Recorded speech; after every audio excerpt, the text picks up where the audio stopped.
Hi everyone, Ironclad Cobra here and welcome to another quick unboxing first impressions video.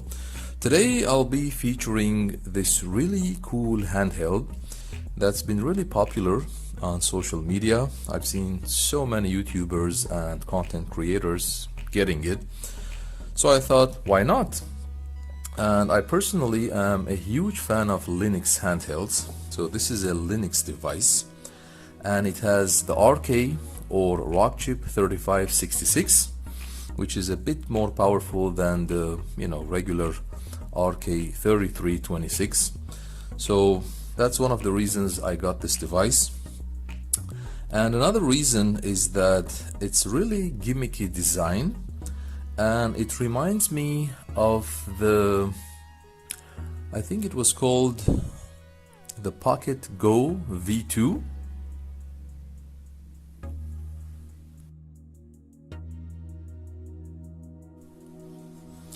So since it reminds me of the Pocket Go V2, I just wanted to have this device as well.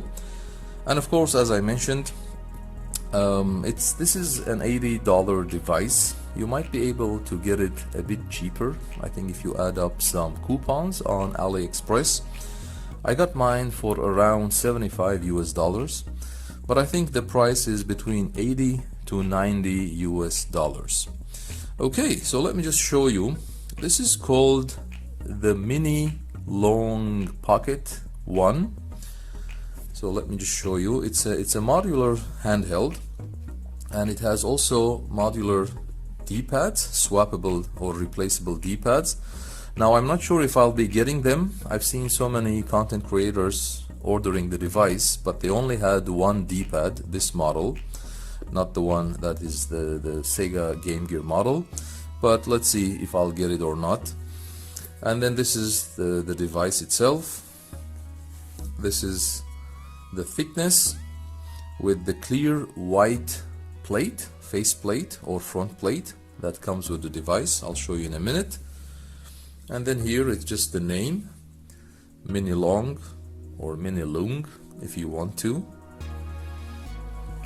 And then here are the replaceable D-pads that should be coming with the device. And this is on this side the retro color, the DMG colorway that I prefer.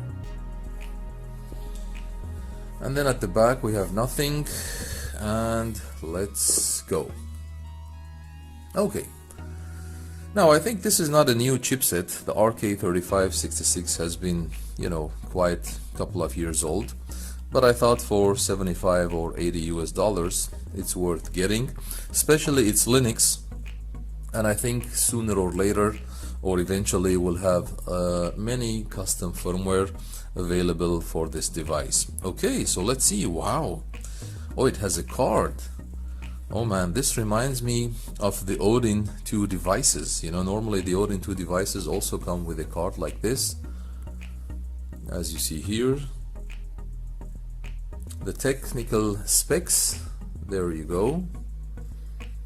The RK3566.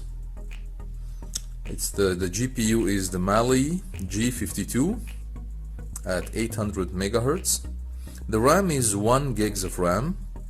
It has an internal storage of 8 gigabyte that has the OS or the operating system on. And of course it has also a micro SD card slot as well. I'll show you in a minute. It has a 4-inch display, 960 by 720, 450 nits, and I think this is a really cool screen for this price. It has Wi-Fi, Bluetooth 4.2. The operating system is the LOONG or the LOONG OS. It has 4000 milliamp battery, 7.5 watt charging power, and it's about 260 grams. I think it's a cool device to have, so I have kind of good feeling about it. Let's look at the quality or the build quality of the device. What are we getting with the packaging? We have the device itself, as you see here. We'll just open it in a minute. And then here we have a card I got this device from AliExpress from a store called the Ampon store, and I think it's a good store. If I remember correctly, I got my TrimUI Smart Pro from them as well. This looks like a guarantee card or a service or after sale guarantee, and then here I think it has their email address as well in case you need, you know, some support, as you see here. And it comes with the basic USB-A to USB-C charging cable, as you see here. I think this is quite basic now on all devices. Okay. It also has the quality control certificate or the quality control check pass, as you see here. Okay. And I think that's it. Oh, I don't have the replaceable D-pad. Oh, I see. So it's looked like everyone is not getting the replaceable D-pads. So probably it's unavailable yet. Or maybe you have to buy it extra. I'm not sure. Yeah, I think this doesn't come off. Okay. So there you go. Let's look at the device itself.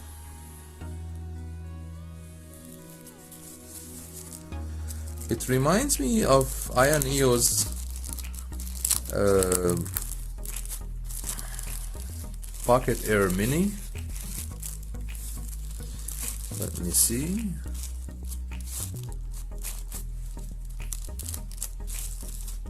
Oh wow, it feels really premium. What a cool device. Wow, okay. So here up top, as you see here, we have the USB-C port or interface. This is micro mini HDMI for video out, the volume rocker, the on and off button. It has stacked shoulder buttons and triggers, as you see. At the bottom here, we have also dual micro SD card slots, probably one for the OS and one for games. But I think the OS is already on the internal 8 gigs of RAM.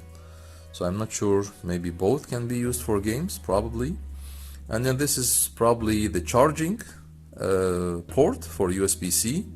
The one at the top is probably for peripherals or for other controllers that you want to use.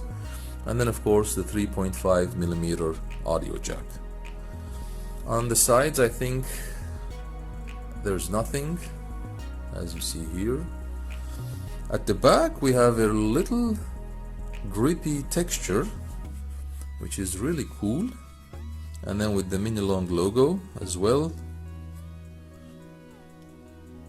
Yeah, as you see here, for the micro SD card slots, this is TF1, probably for the operating system, and TF2 normally is for the games. But I love the back design of the device itself.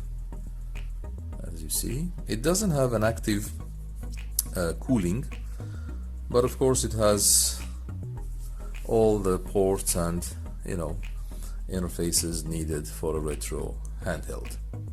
Okay, so and then as you see here, we have this beautiful transparent white faceplate or front plate that I think we could remove it. I think it's magnetic. Let me just see if I can get it out. Yes, as you see here, these are the 4 magnets that you see. 1, 2, 3, 4, and this is the beautiful replaceable white translucent you know, face cover, and I think they have other colors available that you can buy separately, I guess, when it's available, to customize the look but I think the translucent white faceplate is really cool to have, you know. Before we put the plate on, let me just see the buttons. I think it has the beautiful clear buttons, as you can see here. It's really high quality. They are soft membrane. It's not loud. Okay. Then we have the start and select buttons. This is a single mono speaker. I love the design, but I really wished they had dual or double stereo speakers that, you know, come normally with the devices. It has only one analog stick, which is Hall sensor analog stick. I'm actually fine with one, but it would have been better if it had double or dual analog sticks. This is the replaceable D-pad, as you see. You can easily take it off and put the other one if it's available. And this is the menu button here at the bottom left corner. The screen is 4-inch, and I think the build quality is quite good. The feel is really good of the device, and if you notice, it reminds me of the Miniloong Pocket Air Mini. You know, this is also a 4-inch device, but of course it's a bit more expensive. And I think between these two devices, if I had to recommend, I'll definitely recommend the Miniloong Pocket Air Mini, because it's much more powerful and it can play up to PS2, probably the easy titles. It has much better build quality, much better screen, much better performance, and as you see, this one also has the active cooling as well. So I would definitely recommend the Miniloong Pocket Air Mini over the Miniloong. But of course, as I mentioned, this is Android, this is Linux, you know, and if you are planning to play up to PS1, I think the RK3566 plays up to PS1 really well. Probably some easy titles from N64 or PSP, but I wouldn't count on it. So I would think this device would be great for PS1 and lower. And if you look at the design, the colorway is very, very similar. You know, if you see here on top, you know, it looks very, very similar. And if you also see on the side as well, let me just try to show you. It's also very similar. Even the color of the stacked shoulder buttons and triggers are very, very similar. So it looks like a like a knockoff of the Miniloong Pocket Air Mini for a bit cheaper price. Okay, another RK3566 device that I have is Ambernic's 353 line. This is the 353M that I have, also more expensive than the Miniloong, of course, but this is metal. It has much better build quality. I think it has 2 gigs of RAM instead of 1, and it has a smaller screen. This is a 3.5-inch display compared to the 4-inch display. So I believe this is one of the great handhelds that Ambernic ever built, the 353 line. Okay, but of course, as I said, for $80, I think if you are a fan of Linux devices or gimmicky designs, this feels really cool. Performance wise, I think on my YouTube channel I have, I'll just put the faceplate back in. Performance wise, I think I have many videos on the 353M on my YouTube channel that shows the emulation capability of the chipset. You can watch these videos if you want, but as I said, I would count on this for PS1 and lower. But overall, I think for what I have here, I'm quite impressed. I'm quite happy with the purchase. And as I mentioned, if you are a fan of Linux devices, I think this is a really good handheld for the price to performance ratio. And I'm sure in the near future there will be many custom firmware from Linux, hopefully, to support this device. So now just let me turn on the device and see what's the interface or what's the OS look like, as you see here.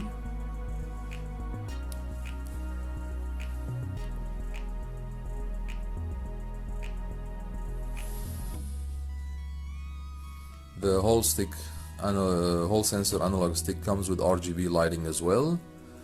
This is the LOONG OS. You can choose English. I think it's already on English. Simple menu, original menu.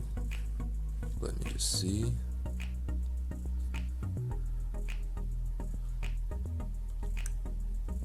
Okay. So as you see, we have no games here. This is what the interface looks like.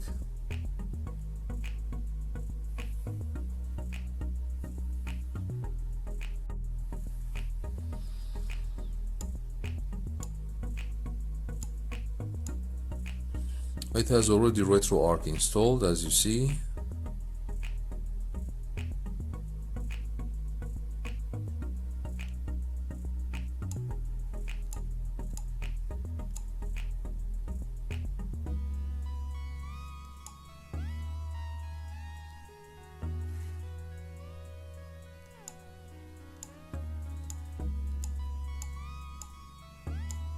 Okay. So as I mentioned, the OS is already installed on the 8 gigs internal storage. So I'm quite interested in the future to make another video, probably if there is other Linux custom firmware available on this device, and then I can share with you, how to install it, or maybe share some gameplay as well. But at the moment, this will be the quick unboxing first impressions video. Okay guys, I think that would be for today. Thanks for watching. Feel free to like and subscribe if you enjoyed the video. And always remember, we don't stop gaming because we grow old. We grow old because we stop gaming.